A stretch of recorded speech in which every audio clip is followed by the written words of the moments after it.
社區發展動力培育嘅歐贊聯嘅成員，歐贊聯。今日我哋有呢一個研究報告啦。咁其實社區發展動力培育同埋浸會大學嘅過渡期計劃都一直係做緊呢一方面嘅關於香港市民點樣睇社會發展、政制發展嘅研究嘅，同埋背後嗰個一個即係電話調查。今次嘅研究報告有啲特別啦，係當然咧大家都留意得到係嚟緊呢個即係現在進行緊呢個政制發展嗰個諮詢。咁喺今次呢個狀況之下咧，我哋亦都冇迴避到去喺呢個電話調查裏邊咧，去問關於佔領中環嗰個嘅睇法，啲市民對於佔領中環同埋政制發展嘅關係嘅睇法。咁今次呢個研究報告有好多特別嘅信息嘅，我諗可能大家喺睇過研究報告都感覺得到。咁我哋嚟緊就請我哋今次研究嘅研究總監 DeGolyer 去講一講呢個研究報告嘅一啲睇法同埋詳情。Thank you, DeGolyer. I don't know. Do I need to use this microphone? Everybody can hear me? No problem? Okay, excellent. Just really quick details about when the survey was conducted. It was just after the beginning of the consultation started.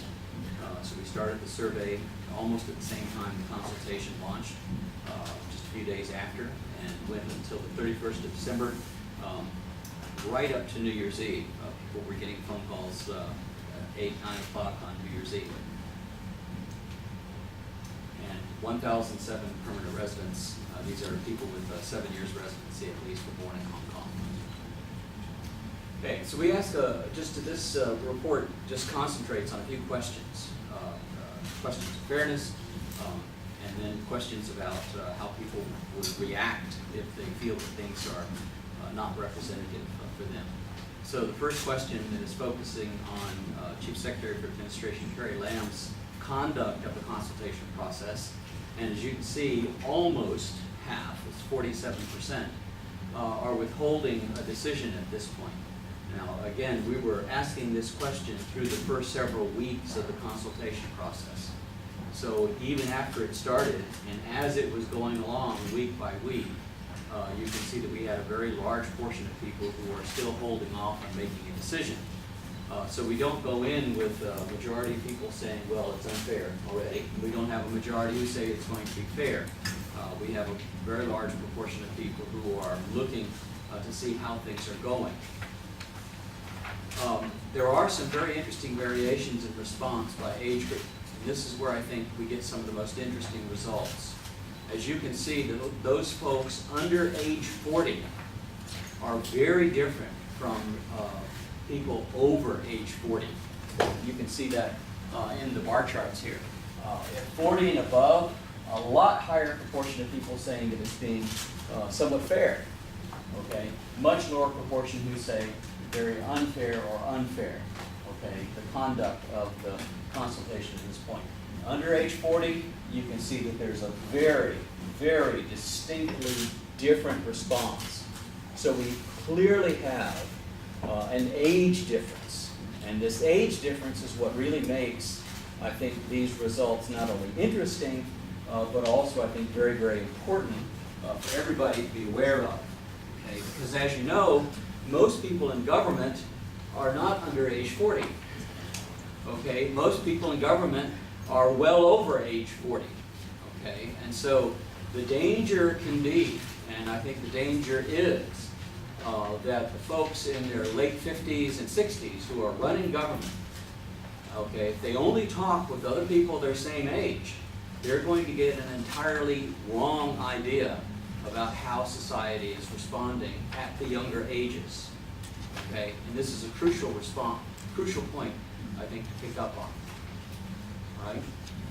And you'll note also that whenever it comes to looking at the different occupations, there are larger proportions who say that it's being conducted unfairly, particularly among students.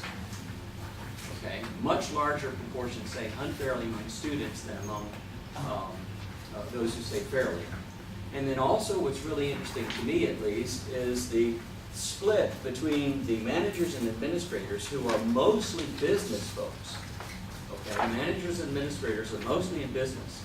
Some of them are in civil service, but these are people at leadership positions, usually in the business sector, and they are pretty much divided, and they are actually the most divided. You might say they're the most polarized because they have the largest proportion who say unfairly and the largest proportion who say fairly, and about the smallest proportion who are on the fence, okay, say don't know, all right?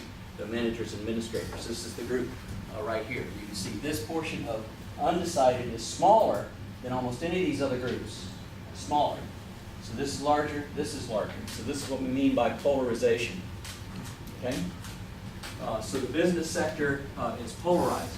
Now, whether or not this is a reflection of, the polarization that took place between the Tang faction, the Henry Tang faction, and the C.Y. Leung faction in the establishment, I don't know. But it's clear that business people, not just students, okay, but business people are very polarized about the fairness of the consultation at this point.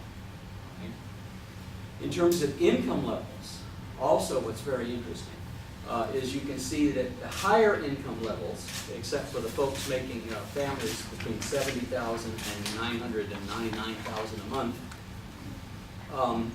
you tend to have a greater polarization again. More people saying unfairly, more people saying fairly. Okay, fewer people saying don't know. So at the upper end of the income scale, we see polarization larger than at the lower end of the income scale. So, for example, when we get into looking at Occupy Central, okay, the issue of Occupy Central, what that means is that we're not talking about blue-collar workers going out in the street or just students.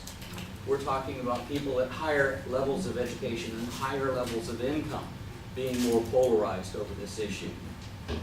Okay? And you can see by education level, as education level goes up, and it goes up this way, okay, to postdoctoral or postgraduate degrees, MAs, MPhils, PhDs, etc.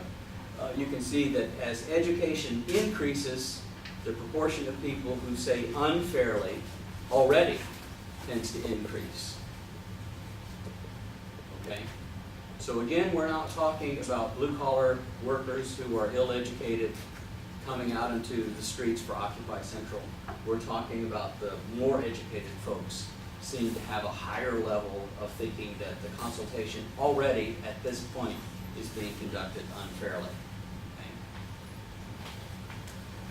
Now, this seems like maybe an off-the-point question, but it turns out that this seems to be a fundamental factor affecting people's attitude, not only towards the Hong Kong government, but towards a lot of different things, including the question of Occupy Central, and whenever we put out the full report in March, already some of the research that I've done, this analysis that I've done shows that this question of which do you want to see most personally promoted or protected, what form of identity for Hong Kong would you want to see most protected and promoted? This becomes a very, very important question. And as was pointed out earlier by Ansa Chan, in the consultation document, there's very little to no discussion about, for example, the covenant on civil and political rights, which is part of the basic law, which was in previous consultation documents, but we don't see it discussed here. Okay? And so that international and pluralist element that we find in earlier consultation documents seems to be missing in this document. This document talks more about China and what Beijing wants and what the NPC is saying, how we have to conform to that, okay? And so this question then begins to tell us, okay, what are the sources driving the reactions and these perceptions of unfairness, as well as a lot of other things, as you'll see later in the full report, all right?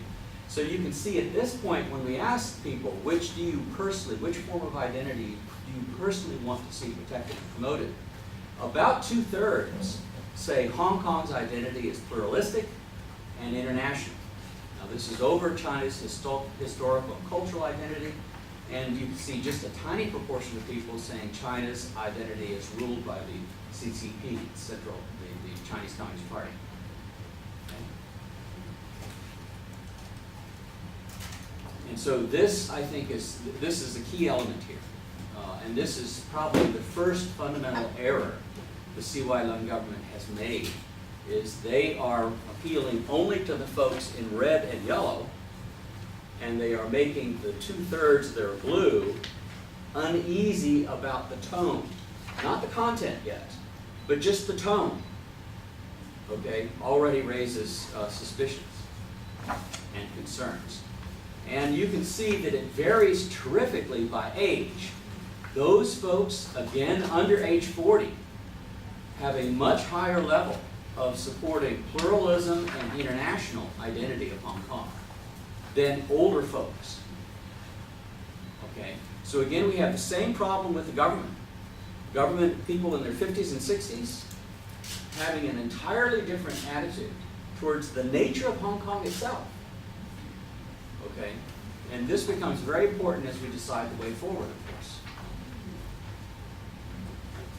And you can see also, again, by occupation, comparing the students. The students have the highest level of all of supporting this idea of Hong Kong as pluralist and international. And by income, you can see that there's not as much variation once you get above the lowest bands. Lowest bands tend to be a little bit more towards China's historical and cultural. That's also because they tend to be older. Okay. Now, what you can see in this result, we've compared the two responses. This is the responses about the fairness of the consultation, whether it's fair or unfair, by this question about preferences of identities.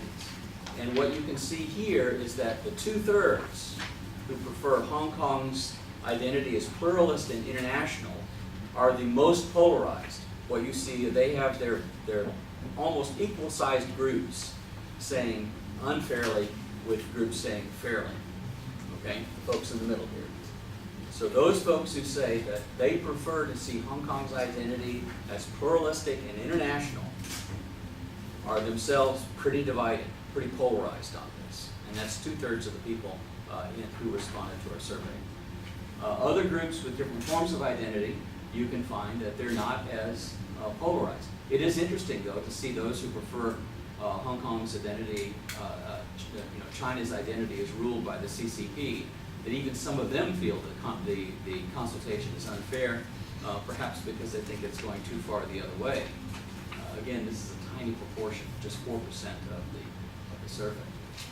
Now, we ask this becomes what's called the base question. This is the base question before we ask a number of other questions related to Occupy Central. Okay? So we start out asking this question. Do you currently, right now, support or oppose the possible Occupy Central protest in July? Now, it may or may not take place in July. It may take place later. Okay? The folks at Occupy Central tell us that it depends on circumstances and what the government does and doesn't do. It doesn't necessarily have to take place in July. We use this phrasing to try to give it a time frame. And most people are aware that 1st of July is when you usually have a demonstration. All right. So this is oriented in that direction, right? Now, what's really interesting about these results, as you guys know in the media, there are very few people who say they have not heard of this or don't know about this. It's only 8%. Okay. So at this point, before the event even takes place, just all the discussion about it has already gotten 92% of people informed that there is such a thing as Occupy Central.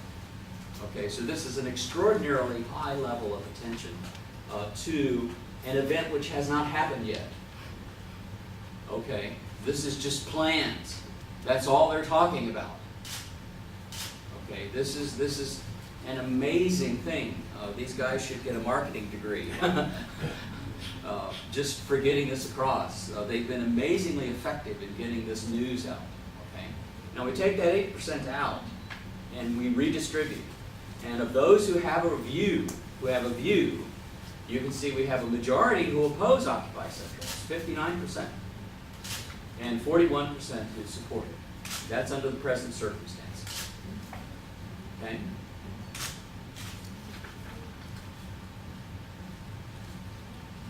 Once we start digging into this, you find out of those who support Occupy Central, that 41%, they tend to be younger, better educated, and they have a strong belief in pluralism and internationalism. So for example, when you run these numbers, here's where you get some really interesting results. You can see that we have Hong Kong's identity as pluralist and international. This is what 2/3 of people prefer, and it's almost exactly divided between those who strongly support it and those who strongly oppose it. Okay? So this is a value identity that seems to be driving it, because when you look at the other two forms of identity, the opposition is overwhelming. So it is very interesting to me that you've got, again, this group that cites China's identity as ruled by the CCP, who support Occupy Central. Again, we're not quite sure why. Maybe they welcome the chance to have a conflict and to get things settled. It's hard to say for sure.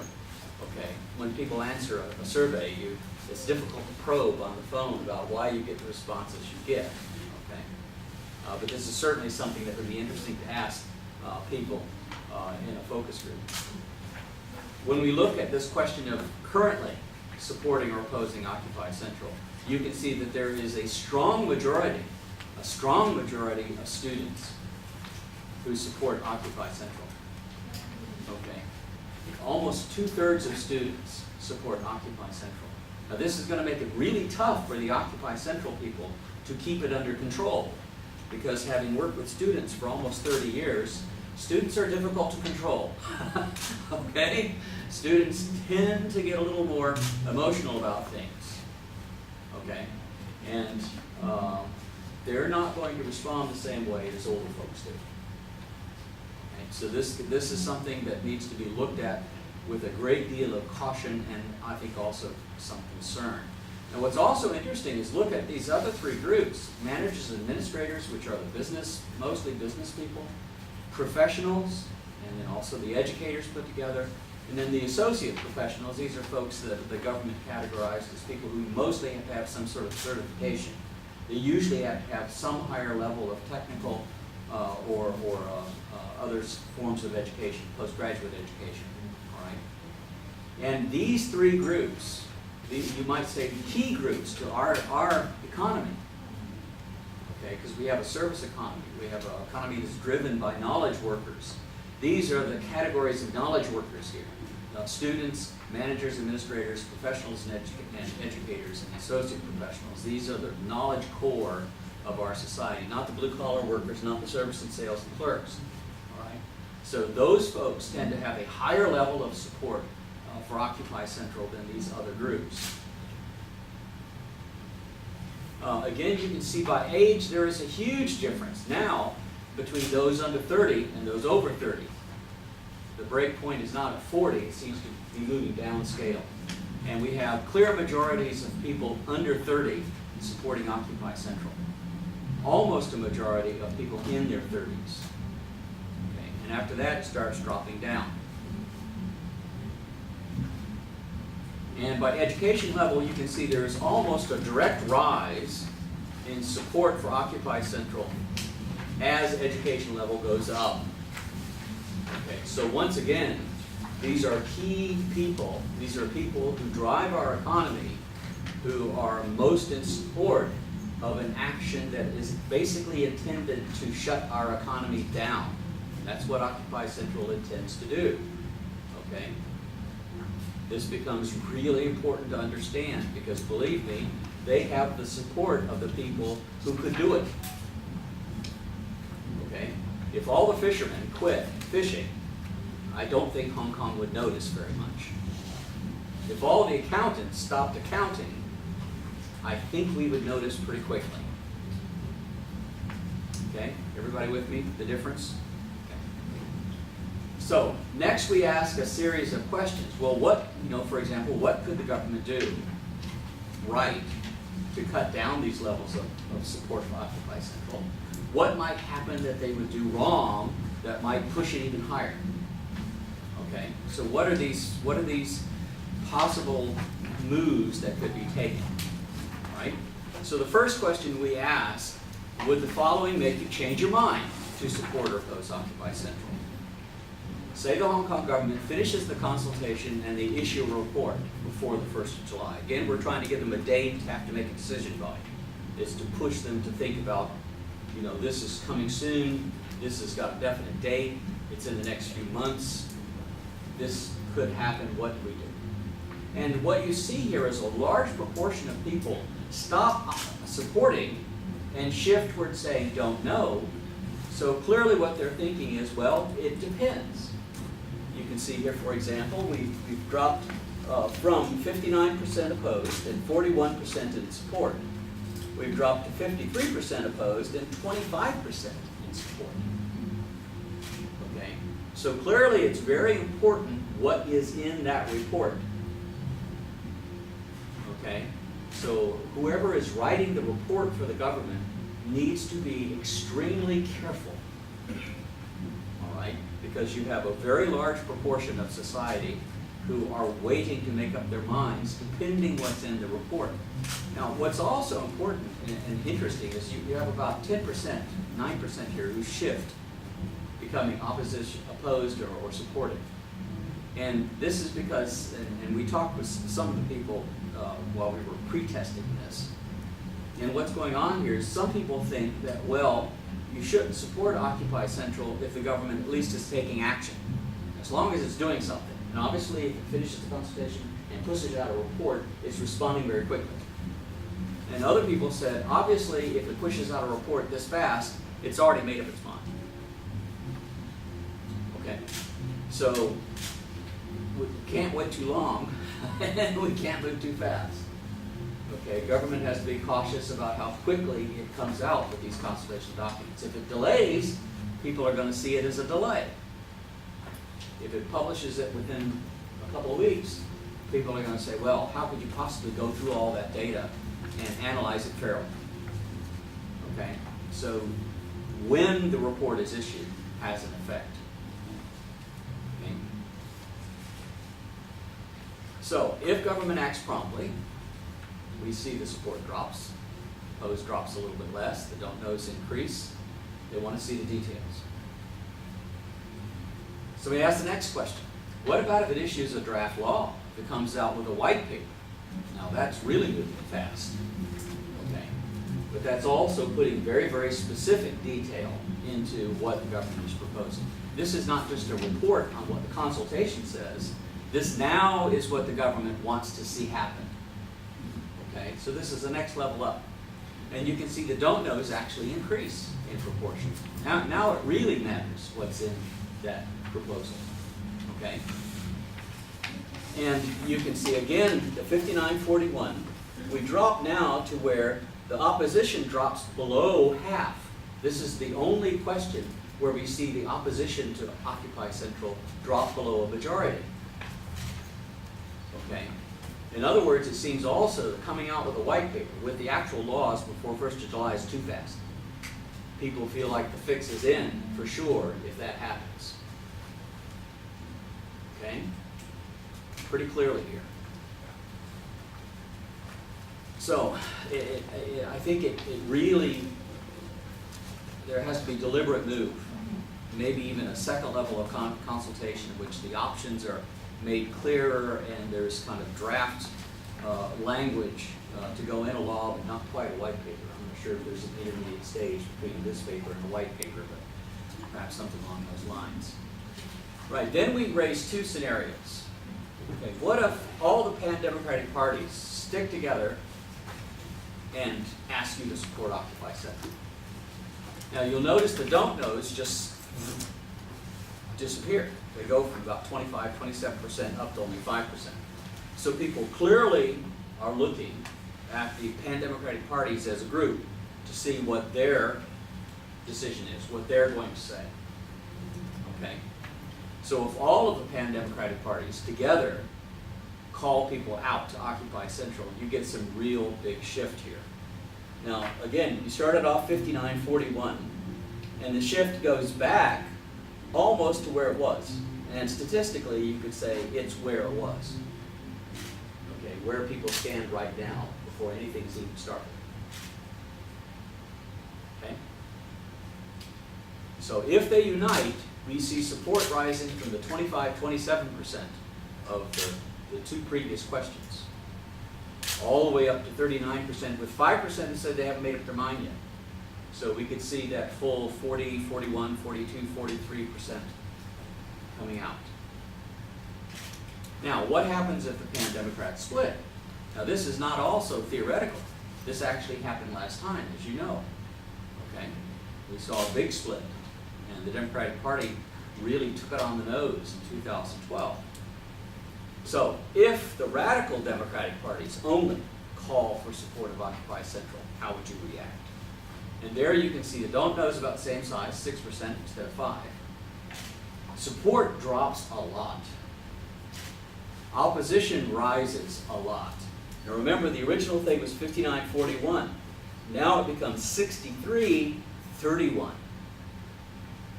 Okay, so if the pan-Democrats split, a huge chunk of the society shifts towards opposition, drops their support. Okay, so this clearly lays out, I think, the stakes to the pan-Democratic coalition, that if they split, there's going to be a steep drop in support. So opposition leaps from 48% to 57%. It goes from being under a majority to being a majority. Now, what if the Beijing government starts strongly intervening? Okay? That's the next question. What if the Beijing government warns against joining Occupy Central, and you get a strong reaction to that the other way? The other way. Okay? People do not want that to happen. We go from 59-41 to 53-43. Opposition is down, and support is actually up above even the level it was at the beginning. Okay? So we recently had, those of you in the media know this, last week we had a member of the Beijing government here in Hong Kong basically give a warning against joining Occupy Central. Okay? This is not a good thing to do, not a smart thing to do. It has the opposite effect that you may intend. So you have a 10-point drop in opposition and a 12-point rise in support. That is 1/5 of society shifts. That's a 20% shift. That's enormous in public opinion terms. Okay? That is a huge shift. All right. So people want government to act quickly. That's very clear. But they want it deliberately and fairly. If all the pan-Democrats support Occupy Central, support rises. If it splits, it drops. Opposition could rise to as high as 69% if you look at the data, if they split. Okay? But if Beijing interferes, support rises and opposition falls just as dramatically. You have a big switch the other direction. So it looks like people want reform settled within Hong Kong by the Hong Kong government taking prompt but fair action that protects key values. They oppose the pan-Democrat splits. They oppose Beijing interference. Then the question becomes, will they act if they feel they must? How much of this is just talk? How deeply do people feel about Occupy Central? Okay. Now, the way we got into this was we asked the question about how worried are they about, and these are really triggering words, how worried are you about violence and damage to Hong Kong's economy? Okay, now this language is deliberately chosen. We're not giving just kind of, how worried are you about Occupy Central?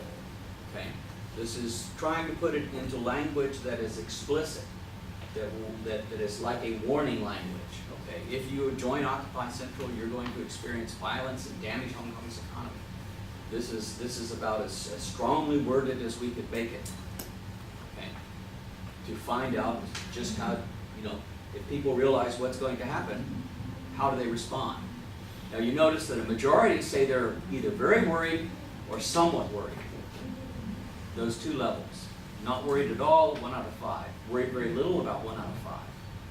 Okay?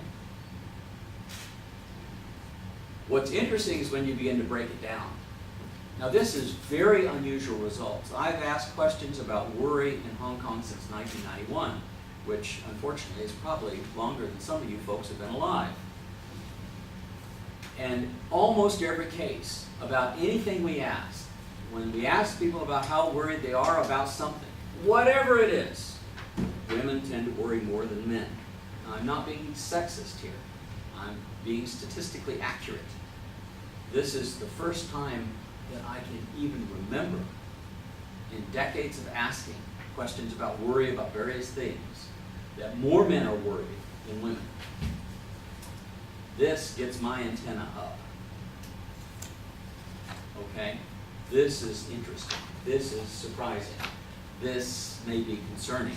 Because remember, we ask about violence and damage to Hong Kong's economy, and the men respond very strongly. Stronger than women. What's also interesting is, look at this. We have students with the highest level of worry. Now again, I've been working with students for 30 years. Most students don't worry about most things. To try and get students to worry, you have to threaten them with bad grades and stuff like this to make them take things seriously. Okay? Most students are pretty, well, whatever happens, I'll be fine. Okay? Wow. This is 3 out of 4 express a level of either very worried or somewhat worried about violence and damage to the Hong Kong economy. Notice who also has high levels. Those folks who are related to business and professions. Okay? And it's interesting, the two groups that are the least economically active, housewives and retirees, have the lowest level of concern about this. Look at it in terms of identities. We find very clearly in terms of identities that those folks who say that Hong Kong's identity as pluralist and international is the most important for them, they have almost 2/3 who say they're very worried or somewhat worried. The other identities significantly lower. Okay? So those people who really want Hong Kong's identity as pluralist and international are the most concerned about violence and damage. They are the most concerned. And by age group, again, you can see that it's the younger age groups, the folks in their 20s and teens, who have the highest level of worry. Okay? It becomes very significant, I think, about this.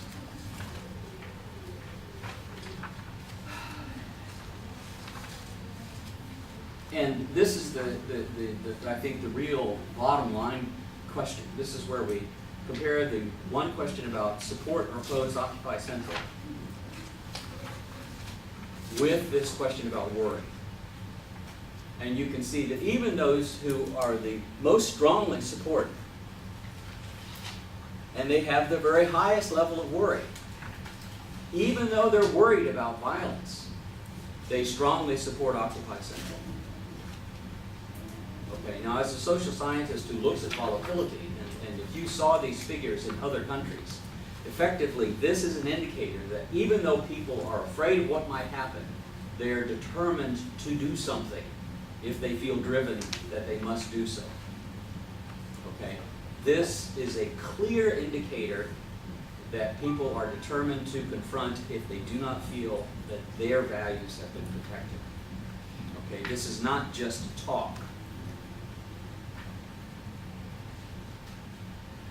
Okay, everybody with me? This is clearly flashing danger signals to anybody. If I was in the police, I'd be very concerned about these results, for example. Okay? Because this clearly indicates that the younger people, the students, the people in their 30s, the people who are in some ways most volatile, are also the most worried, but they're also the most determined to support Occupy Central. This is a clearly powerful message here. So I think what we get in conclusion, that those who are the most likely to participate in Occupy Central, who are most supportive of it, who are the most educated, and who are also the youngest in our society, they're the ones who worry the most about violence and economic damage from Occupy Central. This is not something that old folks who worry about everything are worried about. This is different this time. This is a different group of people worried. It seems to me that there's a clear expectation that Occupy Central will have some sort of violence around it. Nevertheless, between 1 and 4 and 1 and 3, no matter what happens, even if the Pan-Democrats split, they support this, Occupy Central. So these are clear warning signs, as I'm saying. And I think that this question of identity is pluralist and international. This is a crucial element. This is, when you start dealing with identities, this is where you start getting into more emotive kind of responses. So I think what we have as a bottom line here, and I know that there are some elements of big business that want to make very little change in things. They would prefer to keep things as they are, which most people do not want to keep. I think this is a warning that if they insist on doing that, there will be a cost.